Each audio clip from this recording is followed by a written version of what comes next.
Told you. Told you to stay calm because I knew everything is gonna be back on track. The Saudi loss was just a fluke. And see, it happened just as I predicted.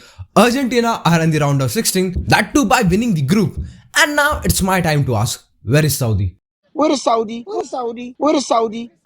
Well, unfortunately, they are heading home by finishing last in this group. And talking about this group, dude, everything was perfect. The plays, the fight, the qualification, everything was stretched until the last minute, and that was simply very dramatic. Because, of course, when I said dramatic, Poland, who lost the game, are also through to the round of 16, and the way they have qualified, it was literally unbelievable. So, of course, we are gonna cover it all, but let's just first start with our first game, Argentina 2, Poland 0. Well, this is Argentina. This is Argentina that we all knew. A complete dominant performance against Poland until the last minute. And the good thing is that this form has came at a very right time. And also even the defeat against Saudi Arabia came at a very right time. Because that defeat was kind of a wake up call for Argentina. A reality check that from there, the next games are not gonna be easy. They are gonna be 10 times more difficult than this. And that's why they have to learn from their mistake. And it seems like they did learn from their mistakes, and right now they are into the round of 16 and also have topped their group. And after the game against Saudi Arabia, Argentina have learned from their mistakes because right now they look far more stable especially into their midfield, because having Enzo Fernandez, a player like him, into their midfield who drops deep, receives the ball and has that ability to always find that forward pass. I think this also allows Rodrigo De Paul to sometimes make this forward run, to make those third man runs, or to occupy half spaces and clear the area to Enzo to carry the ball forward. And also the change in right back position, Molina instead of Montiel, has been great because Molina was excellent today, because whenever he had to provide that numerical superiority into the midfield, he tucked in, and also he really supported well Angel Di Maria into the attack. And also on the right back position, Acuna was excellent because he was the only one from that side who was holding that kind of width. Argentina had a simple game plan against the low block of Poland. Suck them onto the one side of the pitch and switch the play to a player who was free in the wide areas. And with having Messi in the team, this gets more easy and lethal as Messi, because Messi was picking passes out of nowhere, and that's why, to be honest, he had the best game. He had the best game from this World Cup even without scoring. Well, talking about this game, it was quite easy for Argentina because Poland was just not good at all. It just felt like they just don't want to take any risk, they just don't want to attack. Only guy from Poland I saw in Argentina's half was Robert Lewandowski, who also got no support in terms of passing and not even pressing. I think the thing is that if they could have had extra man from their midfield to, press the backline of Argentina when Argentina was kind of building up, I think things could have been more different. But still, anyway, the way Poland was, allowing the deep-lying midfielder of Argentina to roam around freely, to move the ball around so easily, I think they gave them all the time they needed. And especially Enzo Fernandez, who was responsible for this role. I think today he just showed that this is the guy I think right now Argentina needs, because he's the guy who always keeps the ball flowing, always looks for the forward pass. That's the most important thing. He always looks for the forward pass, and I think he had a great game. It was a great decision to include him in playing 11.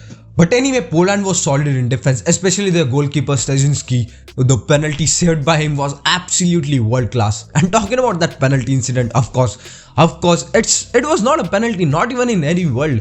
Because he was watching the ball, he punched the ball and the ball got away, and I think his arm hit Messi's face. What's the mistake of goalkeeper? He was just clearing the ball up.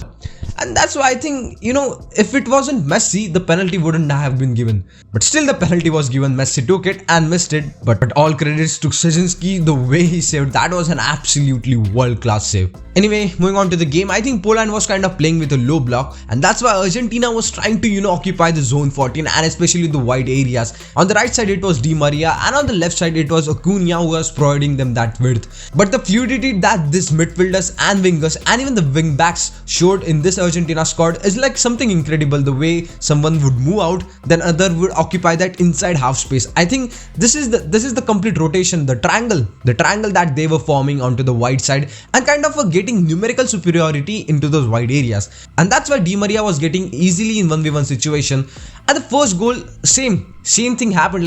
They played wide, they stretched the Poland's defense, and that allowed them to create spaces into the zone 14. And especially for a player like McAllister, who occupies that zone, he got onto the cutback from Molina, and it was not a simple finish, but great finish from him onto the bottom right corner. But anyway, it was the same story till the 90 minutes itself, because it was all about Argentina. They were moving the ball around, they had the position, and I think Poland just felt like they were just here to get the draw from this game because they knew draw is gonna take them to the round of 16. But still, Argentina was literally looking very hungry, and of course, you have to give them credit because they were absolutely brilliant in the way they played, and they literally showed why they were the best teams in the World Cup qualifiers. Anyway, the second goal was scored by Julian Alvarez, and all thanks to Enzo Fernandez who started that move. And talking about Julian Alvarez, I think he had a great game.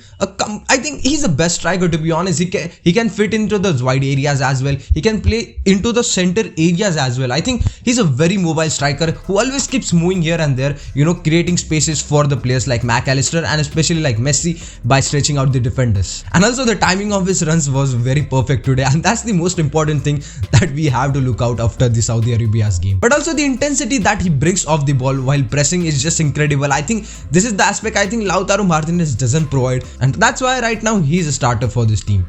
And we're talking about the other game from the group C, which was between Mexico and Saudi Arabia, where Mexico did got the win, but still were not able to qualify for the round of 16 because it all decided due to that goal difference. Because before that stoppage time goal of Saudi Arabia through Al-Dawsari, I think goal difference of Mexico and Poland was tied, and that's why the decision was gonna made on the terms of better fair play. I mean, the team who has got less number of yellow cards is gonna go through the round of 16, and it was indeed Poland, and that's why Mexico was looking for the third goal because the two goals were absolutely incredible. The first goal from Henry Martin, I think it was a simple tap in. The goal came from the corner, and the second goal came through the Luis Chávez with that incredible free kick. I think the distance between the goal post and the spot where free kick was given was around 30 yards. But the way he got that curl onto the ball and finished it onto the top right corner of the goal, that was outrageous out of this world. One of the best goals from this World Cup. Of course, not better than Richarlison, but still I think it was outrageous and absolutely incredible free kick from Luis Chávez. But still, after these two goals, as I said, the goal difference of Poland and Mexico was tied. But Saudi Arabia had some other plans because it was Al-Dawsari in stoppage time who scored the goal and put dents in Mexico's round of 16 hopes. And in this way, the matches of Group C was over, and which stretched until the last minute, until the last whistle.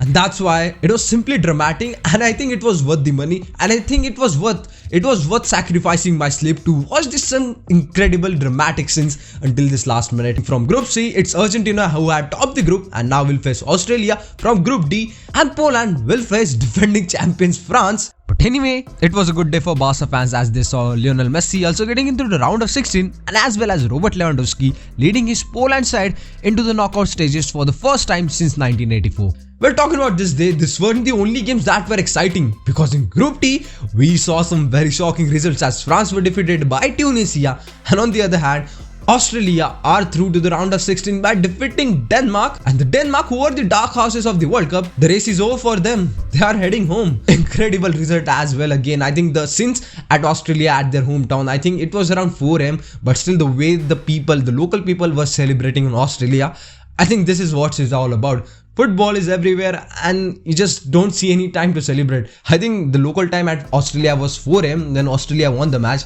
and the scene at Melbourne was absolutely incredible. Anyway, talking about the game between Tunisia and France, I think Didier Deschamps saw this as an opportunity as they of course already were qualified, and that's why he gave some playing time to the benched players.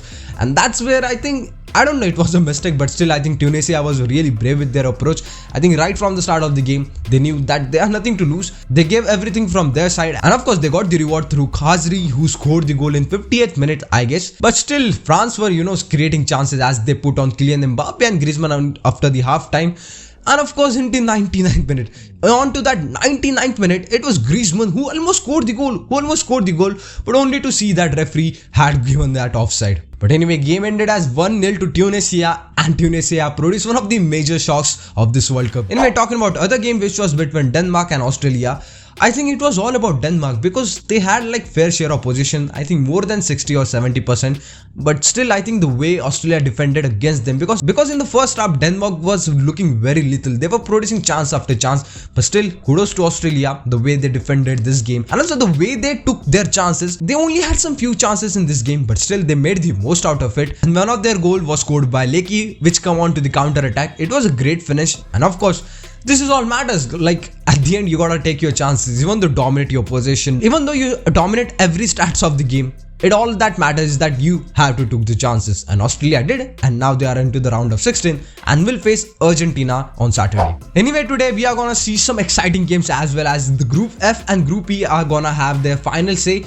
And of course, from the Group F, it was gonna be a Belgium versus Croatia, a mammoth task for Belgium to come back, to show some kind of dignity, because after the defeat against Morocco, I think it's very important for them to make some statement, and at least get qualified for the round of 16, because whatever people still call them the golden generation, I really don't believe this is the golden generation, because they are literally shit.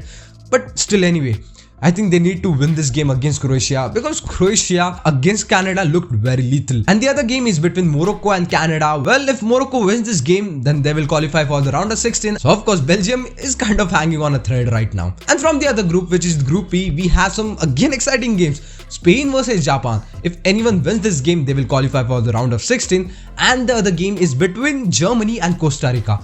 Even if Germany draws this game, they are out of the group. Because Spain right now is on the top of the group with 4 points, and Japan is with 3 points just behind them.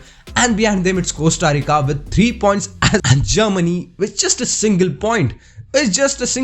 And that's why even if they win this game, that doesn't guarantee them the place in the round of 16. So of course, they're also hanging by thread onto this group, and they are literally dependent on Spain. To defeat Japan, and Germany have to win their game against Costa Rica. So of course, it's gonna be really exciting to see again who will qualify for the round of 16. So yeah, we'll end this video over here. That's it for today, guys. Thanks for watching the video. Do let me know your predictions and the thoughts about this video, and also about the games into the comments down below. And as usual, I'll meet you soon with another new video. Until that time, as you all know, just enjoy the game.